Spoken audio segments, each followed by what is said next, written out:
Hello guys and welcome back to my channel. मेरा नाम है Arzoo and today's video is all about my flight experience from India to Melbourne.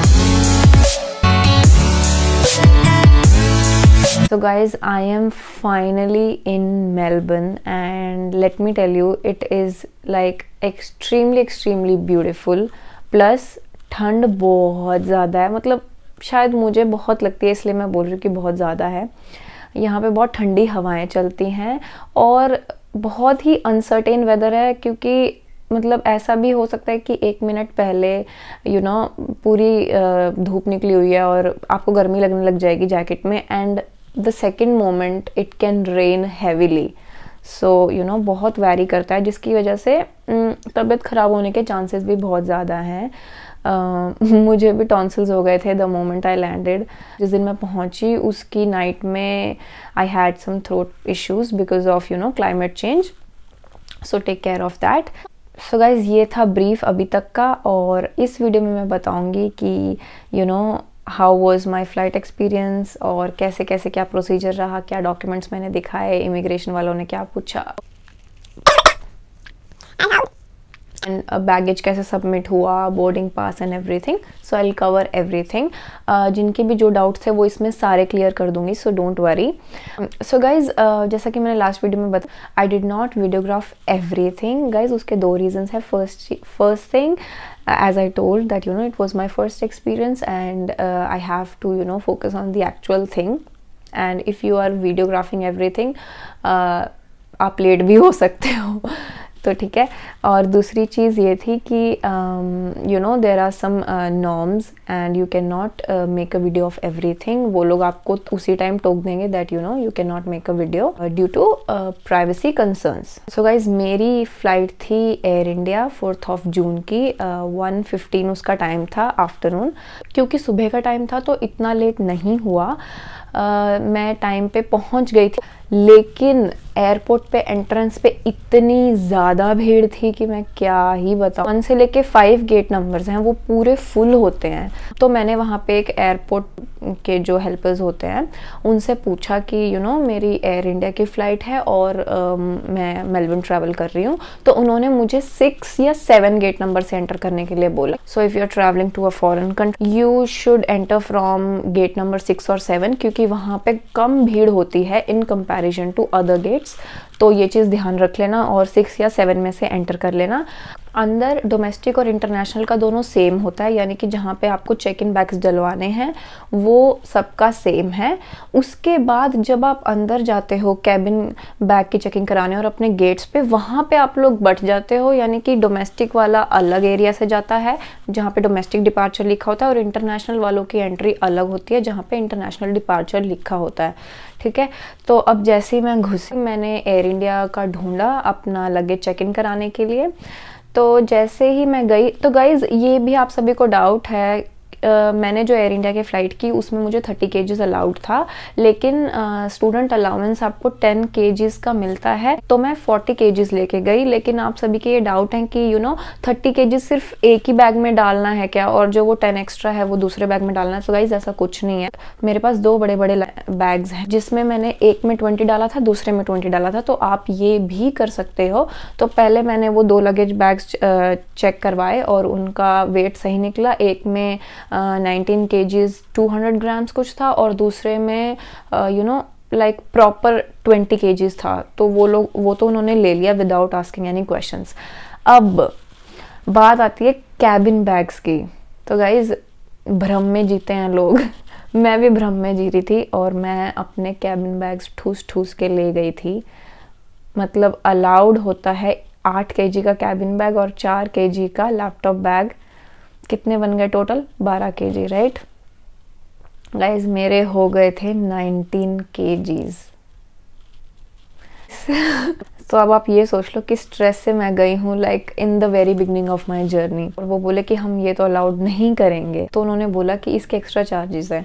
तो मैंने पूछा कितने एक्स्ट्रा चार्जेस हैं। उन्होंने बोला पर kg 3500 समथिंग उन्होंने बना दिया, और उन्होंने बोला अगर आपको ये लेके जाना है तो यू हैव टू पे मी 21,000। मतलब गाइज जो वो सामान था वो वैसा सामान लाइक 3 या 4 बार आ जाता है 21,000 में। तो ये चीज़ तो कभी मत करना, पे कभी मत करना। अब मैं बताती हूँ मैंने क्या किया। तो गाइज 2 किलो की तो मेरी डॉक्यूमेंट फाइल ही थी, मैंने वो हाथ में पकड़ी, ठीक है। उसमें मेरी पफर जैकेट थी और शॉल थी, कैप थी और मतलब ऐसा सामान था जो मैं हाथ में उठा सकती हूँ। मेरा पावर बैंक था गाइस, पावर बैंक भी भारी होता है, तो मैंने पावर बैंक डाला कोट की जेब में, कोट मैंने पहन लिया, कैप मैंने पहन ली। मतलब सोचो 40 डिग्री में मैं कोट पहन रही हूँ, कैप पहन रही हूँ और सारा डॉक्यूमेंट फाइल मैंने उठा ली। और फिर जाके जब मैंने उसका वे करवाया तो वो 12 kgs हो गया था और मुझे बहुत रिलीफ आया। तो गाइज़ हम इंडियंस ऐसे ही हैं, तो हम तो जेब से पैसे निकालने वाले हैं नहीं, चाहे कुछ भी हो जाए। तो वहाँ पे मेरा फिर वो चीज़ हो गया। तो गाइज़ मैंने ये चीज़ एक्सपीरियंस कर ली, आप लोग मत करना, ठीक है। 12 kgs ही लाना, 12 भी लाइक 8 kg का कैबिन बैग लाना, 4 kg लैपटॉप बैग में लाना, ज़्यादा मत लाना क्योंकि वो लोग वे करते हैं। तो मैं इस भ्रम में थी इसलिए फंस गई क्या, क्योंकि मैंने उस चीज़ का सोल्यूशन तभी की तभी ढूंढ लिया था।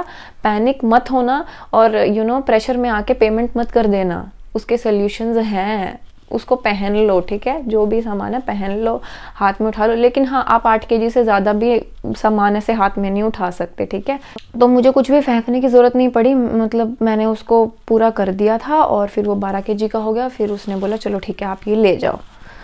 तो जैसे ही मैंने वो बैग वापस उठाया, मैंने सारा सामान वापस डाल लिया अपना, क्योंकि वहाँ पे उसने वेट चेक किया, आगे चेक नहीं होगा वो कहीं भी, ठीक है। तो जो भी सामान था वो मैंने सारा दोबारा डाल लिया। तो ऐसा कुछ हुआ मेरे साथ बैगेज में। अब आपको क्या क्या डॉक्यूमेंट्स उनको दिखाने हैं। तो गाइज पहली चीज़ है DPD, वो बहुत बहुत इंपॉर्टेंट है। मुझे ऐसा लग रहा है मुझे इसकी सेपरेट वीडियो बनानी पड़ेगी गाइज। अगर आप अपने घर से ही DPD फिल करके नहीं लेके जा रहे, वो आपको तभी के तभी साइड में खड़ा कर देंगे और एयरपोर्ट पे करवाएंगे, वो और पंगा है। तो DPD अपने घर से भर के आना। मैं तो अपना करके गई थी तो वो वहाँ पे सॉर्ट हो गया। उन्होंने उसके बाद मांगा मेरा स्टूडेंट वीज़ा, मैंने वो दे दिया। उसके बाद उन्होंने मांगा मेरा वैक्सीनेशन सर्टिफिकेट। वैक्सीनेशन सर्टिफिकेट में जब आपका मेडिकल हुआ था ना, आपको एक वर्कशीट मिली होगी, वैक्सीनेशन वर्कशीट, वो दिखानी है उस टाइम पे आपको। तो मैंने वो दिखा दिया और आपका पासपोर्ट। तो ये 4 डॉक्यूमेंट्स वो चेक करेंगे, वो चेक करके आपको बोर्डिंग पास देंगे। मैंने बोर्डिंग पास लिया, मैं गई इंटरनेशनल डिपार्चर के अंदर। वहाँ पे बैठे मिलेंगे इमिग्रेशन वाले। तो गाइज ज़्यादा कुछ नहीं है, इमिग्रेशन वाले कुछ ज़्यादा बड़ा हुआ नहीं पूछते, इसका ज़्यादा स्ट्रेस मत लेना। मतलब सबसे वो अलग अलग क्वेश्चंस कर सकते हैं, पर मैं बता रही हूँ कि मुझसे क्या क्या पूछा उन्होंने। फर्स्ट थिंग वाज कि आप कौन से कोर्स के लिए जा रहे हो और आपके कोर्स की ड्यूरेशन कितनी है। तो मैंने बोला 2 years, और आप कौन सी यूनिवर्सिटी में जा रहे हो, बस। उसके बाद वो आपका नाम कंफर्म करेंगे एंड दैट्स इट। आपके पासपोर्ट पे एक स्टैंप मार के दे देंगे और कहेंगे जाओ। तो मैंने अपना पासपोर्ट उनसे लिया, मैं आ गई। अब आती है गाइज चेक इन की बारी, जब आपके ये लैपटॉप वगैरह चेक होते हैं, ठीक है। तो जितने भी इलेक्ट्रॉनिक आइटम्स हैं वो ट्रे कलेक्ट करना। एक ट्रे, वहाँ पे ट्रेज लगी होती है गाइज, वो ट्रे कलेक्ट करना। जितने भी आपके पास इलेक्ट्रॉनिक गैजेट्स हैं, कुछ भी, यानी कि आपका ब्लूटूथ हेडसेट से लेके आपके चार्जर्स, आपके लैपटॉप, आपका पावर बैंक, मोस्ट इम्पॉर्टेंट, तो ये सब चीज़ें निकाल के उसमें रखनी है। तो बैग से निकाल देना वो सारी चीज़ें, ठीक है। बेल्ट है, बेल्ट भी पक्का, वॉलेट भी पक्का, सब कुछ आपको निकाल के उसमें रखना है गाइज। फॉर बॉयज़ जो ट्रिमर लाएंगे वो ट्रिमर भी निकाल के उस ट्रे में रखना है। बाकी जो मेरे बैग में सामान था मैंने बैग बंद किया और बैग को ऐसे का ऐसा ही रख दिया, ठीक है। वहाँ पे फिर मेरी हुई चेकिंग, यानी कि वो जो मशीन से करते हैं वो हुई। उसके बाद मैंने अपना बैगेज कलेक्ट किया।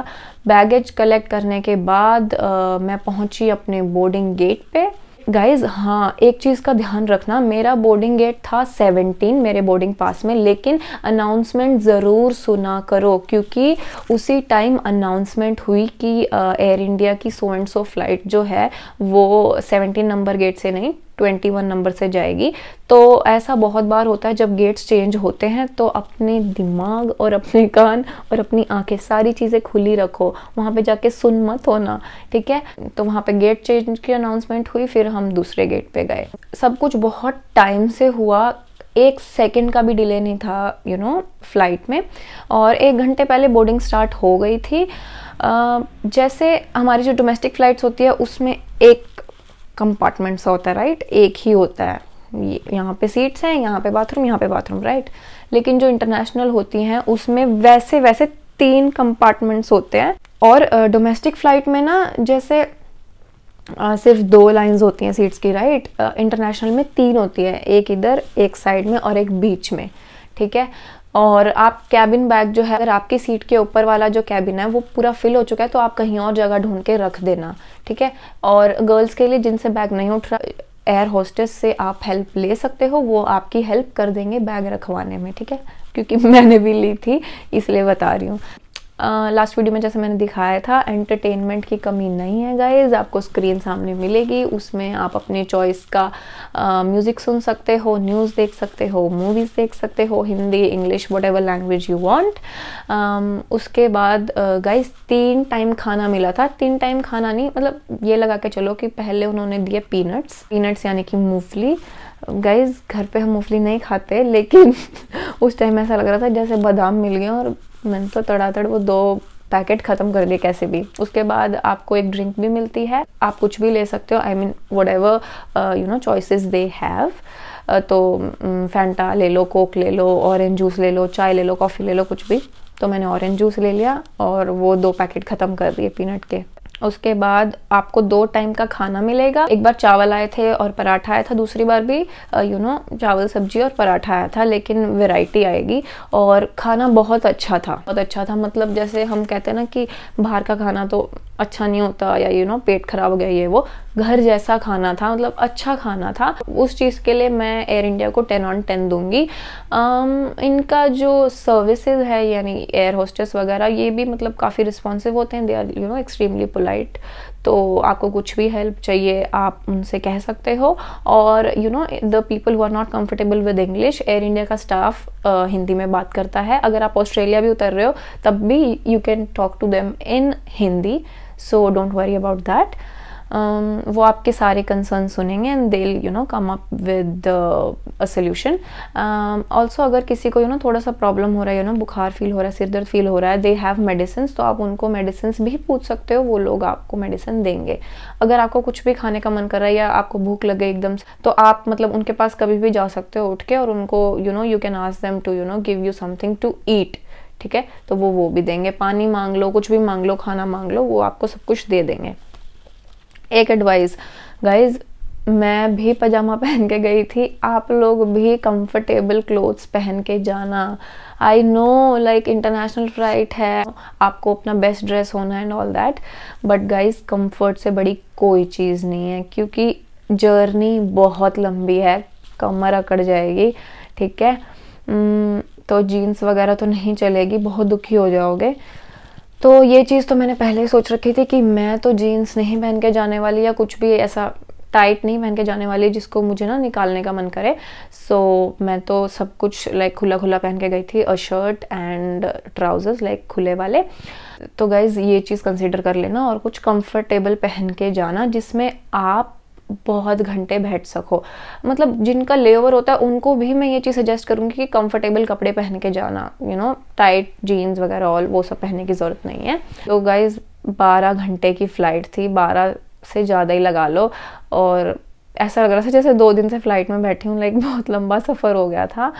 मैं मूवीज़ डाउनलोड करके गई थी फ़ोन में, बट मैंने देखी नहीं, पता नहीं क्या है, मतलब मेरा तो मन ही नहीं करता देखने का, मैं सो रही हूँ। सोने से याद आया गाइज, एक नेक पिलो होता है जो आप फ्लाइट में लेके जा सकते हो, और उस पर आप, उसका मेन पर्पज़ क्या है कि आप बैठे बैठे सो सकते हो।